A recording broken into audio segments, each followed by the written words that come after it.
బలమైన రోగముల్ బావవచ్చు నరసింహని దివ్య నామ మంత్రము చేత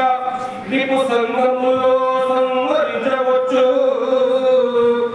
నరసింహని దివ్య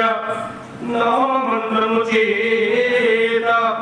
దండహస్తుని పట్ల ధర్మవచ్చు బలిరే నీ నామ మంత్రము బలము చేత